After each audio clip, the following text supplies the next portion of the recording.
میں اگر رشتہ دار، میں سے مراد ہم سب، میں اگر رشتہ داری جوڑتا ہوں کس کے لیے؟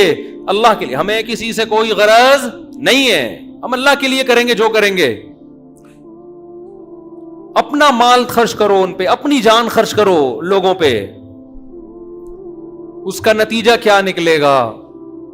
اللہ قرآن میں آپ کو تسلیاں دے رہا ہے، اور اللہ کہہ رہا ہے کہ میں صرف قرآن میں تسلیاں نہیں دے رہا، جو میرے لیے قربانیاں دے گا نا، تتنزل علیہم الملائکہ، اس کے دل پہ فرشتے نازل ہو کے بھی اس کو تسلیاں دیں گے. اللہ تخافوا ولا تحزنوا، خوف مت کرو، غم نہ کرو. اللہ تخافوا ولا تحزنوا وابشروا بالجنۃ التي كنتم توعدون، خوشخبری قبول کرو اس جنت کی جس کا اللہ نے تم سے وعدہ کیا. ان قریب، ان قریب، بہت جلد، بہت جلد، دیر نہیں ہے، بہت جلد اللہ تمہاری ساری پریشانیاں دور کر دے گا. ہمارے نبی صلی اللہ علیہ وسلم کا جب آخری وقت تھا، آپ کو بہت شدید بخار تھا اور آپ بہت شدید تکلیف میں تھے. حضرت فاطمہ رضی اللہ تعالی عنہا بیٹھی ہوئی غمزدہ اور کہہ رہی واہ کربا ابتا، ہائے میرے باپ کی تکلیف. بیٹی، اور وہ بھی حضرت فاطمہ جیسی، تو ان پہ کیا گزر رہی ہوگی اپنے والد کو جب اس تکلیف میں دیکھا ہوگا. کہہ رہی ہائے میرے والد کا درد. تو نبی نے کیا تسلی دی؟ لا کربا علی ابیکا بعد الیوم، اے فاطمہ آج کے بعد تیرے باپ پر کبھی کوئی غم نہیں آئے گا. یہ اللہ کی طرف سے آخری آزمائش. کیسے کتنی پریشانیوں میں ہمارے نبی نے وقت گزارا نا. ساری کوئی ہدف بنایا ہمارے نبی نے کہ میرا ایک بنگلہ ہوگا، میرا ایک ویژن ہے، میں ایک بزنس کروں گا، میں کاروبار کو ترقی دوں گا، اور میں پھر جو ہے یار میں سیاست میں آؤں گا. کوئی ہدف بنایا نبی نے؟ ایک ہدف کہ میں نے کس کو راضی کرنا ہے؟ اللہ کو. اس کو راضی کرنے کے لیے میرے اللہ نے میرے ذمے جو کام لگایا ہے میں نے اس کو فوکس کرنا ہے. بس آپ کی پوری محنت اسی ویژن پر تھی. مال کی قربانی سب سے زیادہ خود دے رہے ہیں، جان کی قربانی سب سے زیادہ خود دے رہے ہیں. یہ جو لیڈر کی بات، اب کیا کریں، وہ عمران خان کا تذکرہ آ جاتا ہے. عمران خان جو بار بار نوجوانوں کو کہتے ہیں نا کہ لیڈر، جب لیڈر میں جو ہے نا، ہم انگریزوں کی کتابیں پڑھتے ہیں کامیاب لیڈروں میں، کامیاب لیڈر میں پیغمبر محمد صلی اللہ علیہ وسلم سے زیادہ کوئی کامیاب نہیں گزرا. تو سابق وزیر اعظم نے جو بار بار کہا ہے نا نوجوانوں کو کہ بھائی محمد صلی اللہ علیہ وسلم کی سیرت پڑھو گے، کامیاب لیڈر کسے کہتے ہیں. واقعی آپ کو انگریزوں میں ایسا کامیاب لیڈر نہیں ملے گا. آپ کو ہٹلر جیسے ملیں گے جو بالآخر آخر میں ناکام ہوئے. کامیاب لیڈر تو محمد صلی اللہ علیہ وسلم تھے. کیوں؟ ہدف کس کو بنایا؟ آخرت کو. سب سے کامیاب لیڈر. 23 سال کے عرصے میں کیسا بڑا انقلاب، کتنا بڑا انقلاب. صحابہ قربانیاں دے رہے ہیں. کیوں؟ وہ کہتے ہیں کہ یہ جو ہم سے جنت کی بات کرتے ہیں نا محمد صلی اللہ علیہ وسلم، ان کا خود بھی جنت پہ یقین ہے، ورنہ یہ خود بھی اتنی قربانیاں بولو نہ دیتے. یہ خود روزے رکھ رہے ہیں، ہمیں کہہ رہے ہیں غروب آفتاب کے وقت افطار کر لو، اور خود سحری سے شروع کرتے ہیں. اور افطار کب کرتے ہیں؟ سحری میں. نبی تو 24 گھنٹے کا روزہ رکھتے تھے. ہمیں کہہ رہے ہیں دنیا مسافر خانہ ہے، دنیا سے دل نہ لگاؤ. دنیا رکھ لو، دل نہ لگاؤ. اور خود رکھتے بھی نہیں ہیں، دل لگانا تو دور کی بات. خود کہہ رہے ہیں مجھے کیا دنیا سے بھائی، مالی ولی دنیا. میری مثال تو ایک مسافر کی ہے، درخت کے نیچے آرام کرنے کے لیے لیٹ گیا تھوڑی دیر کی. ہمیں کیا کہہ رہے ہیں کہ دنیا رکھو مگر دل نہ لگاؤ، اور اپنے لیے کیا ہے؟ رکھو ہی نہیں. بالکل کوئی الزام لگا ہی نہ سکے آپ صلی اللہ علیہ وسلم کے اوپر. ابو طلحہ انصاری پورا باغ لے کر آئے نبی صلی اللہ علیہ وسلم کی خدمت میں. یا رسول اللہ، اللہ نے کہا صدقہ کرو. کس کو دوں یہ باغ؟ فرمایا اپنے چچا زاد بھائیوں کو دو. تو رشتہ داری جوڑنے کا حکم بھی دیا اور رشتہ داری جوڑنا سکھایا بھی آپ صلی اللہ علیہ وسلم نے. آپ یہ بھی کہہ سکتے تھے مجھے دے دو. نبی کو صدقہ کرنے کا سب سے زیادہ ثواب ہے. آج پیر اپنے فضائل خود ہی بتا رہا ہوتا ہے بعض دفعہ مریدوں کو کہ پیر کو ہدیہ دینے میں اتنا ثواب ہے کہ پوچھو ہی نہیں. بس میں کسی پیر پہ بدگمان نہیں ہو رہا، اگر کوئی پیر صاحب بتا رہے ہیں، ہو سکتا ان کی نیتوں پہ شبہ نہ کریں، ہو سکتا ہے واقعی آپ کو ترغیب انسان کا بچہ بنانے کے لیے کر رہے ہوں، لیکن بہت سے زیادہ تر تو 2 نمبر ہی ہو رہی ہے. ایک صاحب نے مجھے بتایا، میرے پیر صاحب مجھے کہتے ہیں یار کبھی تمہاری جیب سے ایک دھیلا بھی ہدیہ کا نکلتا ہوا نہیں دیکھا میں نے.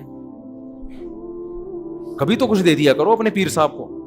میں نے کہا یہ پیر تمہاری کیا تربیت کرے گا جو خود ہی بھیک مانگ رہا ہے تم سے. تو ہاں کسی سے بے تکلفی ہو تو وہ تو دوستوں سے انسان کہہ دیتا ہے کہ یار چل بے نہاری کھلا چلتے ہیں یار, بہت دن ہو گئے, آج کبھی اپنی جیب سے بھی کچھ نکال لیا کر. بے تکلفی کے احکام تو الگ ہوتے ہیں. تو کیسی قربانی, غزوہ خندق میں صحابہ نے 1 پتھر اور نبی نے پیٹ پہ 2 پتھر باندھے. غزوہ احد میں سب کے قدم اکھڑ گئے مگر نبی میدان جنگ میں کھڑے ہوئے. اگر آپ صلی اللہ علیہ وسلم بھی نکل جاتے تو لوگ کیا کہتے کہ جس جنت کی باتیں آپ ہم سے کرتے ہیں, آج خود اس جنت سے تو آپ معاذ اللہ فرار ہو رہے ہیں اور ہمیں اس جنگ میں معاذ اللہ دھکیل رہے ہیں آپ. پیغمبروں نے سب سے زیادہ قربانیاں دی ہیں. موسیٰ علیہ السلام نے جب فرعون کو بتایا نا جنت برحق ہے, فرعون نے کتنی آفریں کی ہوں گی حضرت موسیٰ کو. وہ جادوگروں کو اتنی بڑی بڑی سیٹیں دینے کے لیے تیار تھا جو موسیٰ کے مقابلے میں آئے. تو حضرت موسیٰ کو کتنا نوازتا. وہ کہہ رہے میرے لیے تو سب سے, لوگ اپوزیشن کو خریدنا شروع کر دیتے ہیں نا, بکتے ہیں پھر اسمبلیوں میں لوگ. تو حضرت موسیٰ کی کتنی بڑی قیمت لگاتا, اور حضرت موسیٰ کو آخر وقت تک پتا نہیں ہے کہ اللہ میری مدد کیسے کرے گا. بنی اسرائیل یہ منظر دیکھ رہے تھے کہ جو لیڈر ہمیں کہہ رہا ہے کہ جنت ہے, اللہ ہے, وہ ہم سے زیادہ قربانیاں دے رہا ہے اور ہم سے زیادہ مال اور دولت کو ٹھکرا رہا ہے. اسی کو لیڈر کہتے ہیں, اسی پہ لوگ جمع ہوتے ہیں. اور اگر آپ کی باتیں کچھ اور ہوں اور آپ کے دعوے عمل کچھ اور ہو تو میرے بھائی صرف داڑیاں ٹوپیاں پگڑیاں دیکھ کے آج کوئی بھی متاثر نہیں ہوتا. یہ آج کی دنیا بڑی ہوشیار ہے. وہ کبھی بھی نہیں دیکھتی کہ کس کے نام کے ساتھ مفتی لگا ہوا ہے, مولانا لگا ہوا ہے, پیر صاحب لگا ہوا ہے, دامت برکاتم لگا ہوا ہے. ٹھیک ہے نا, یہ لگانے پر گورنمنٹ کی طرف سے کوئی پابندی نہیں ہے. آج کل نام مارکیٹ میں ایسے آ رہے ہیں, نام ہی پتہ نہیں چلتا کہ حضرت کا اس میں نام کہاں ہے. پیچھے اتنی لمبی گردان, آخر میں اتنی لمبی گردان. بندہ کہتا رہتا ہے ان کے ابا نے ان کا نام رکھا کیا تھا. شیخ المشائخ, پیر طریقت, مجھے تو یاد بھی نہیں ہوتے. ابھی کسی کا بیان تھا, وہ تعارف کروا رہے تھے, شیخ المشائخ, عارف باللہ, پیر طریقت, اور مجھے یاد بھی نہیں ہوتے نا اتنے نام. فلانے کے فلانا تو ڈمکانے کے, پھر وہ نام آ کے پھر وہ دامت برکاتم مدذل العالیہ اور فلانا تو ڈمکانا. کوئی آدمی کہتا ہے ختم کرو یار, خدا کے لیے ہلکا کر دو یار.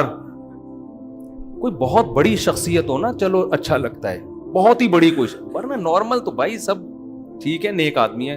بیان شروع کریں بسم اللہ کر کے. میں پنجاب میں یہ پنجاب میں بہت ہے, پنجاب میں جاؤ نا بیان سے پہلے اتنی لمبی تقریر شروع. اب تو میرے نام کے ساتھ ایک اور لقب لگا دیا, فاتح جہلم. پنجاب میں جہیں بھی جاؤ تو پہلے وہ گردان چلاتے تھے جو شیخ الحدیث جامعۃ الرشید کے میرے استاذ, میں ان کا ادنا سا خادم شاگرد, میں ان کے چرنوں میں بیٹھا ہوا ہوں. ان کو جانتے نہیں ہے نا یوٹیوب کی وجہ سے, مجھے زیادہ مجھے کہہ رہے ہیں جامعۃ الرشید کے شیخ الحدیث. وہ بھی مجھے دیکھ رہے ہیں, تو شیخ الحدیث کب سے ہو گیا بھائی,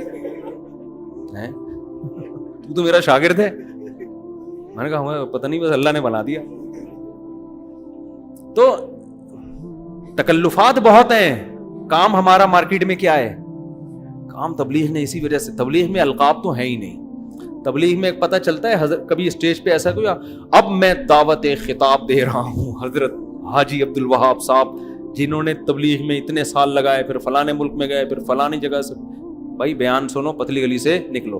میں یہ نہیں کہہ رہا جو القاب لگاتے ہیں غلط, بعض دفعہ تعارف کے لیے تھوڑا بہت انٹروڈکشن کرنا پڑتا ہے, بڑی عظیم شخصیت ہے, اس میں کوئی حرج نہیں ہے. اعتدال تو ہونا اس میں, کہاں سے کہاں بات چلی گئی, اصل ٹاپک رہ نہ جائے. میرا آج ایک اور جگہ بھی بیان ہے, تو کیا بیان کرنا تھا. تو میں یہ عرض کر رہا تھا کہ ان سب چیزوں کا بدلہ کون دے گا, اللہ. اسی وجہ سے نیک لوگ جو ہے نا, نیک لوگ, ان کی خلوت ان کی جلوت سے زیادہ اچھی ہوتی ہے. تنہائی میں وہ اللہ کو زیادہ یاد کرتے ہیں. اور یہ کر لو, اگر نہیں ہے تو یہ عادت ڈالو کہ تنہائی میں اللہ کو یاد کرنا سیکھو.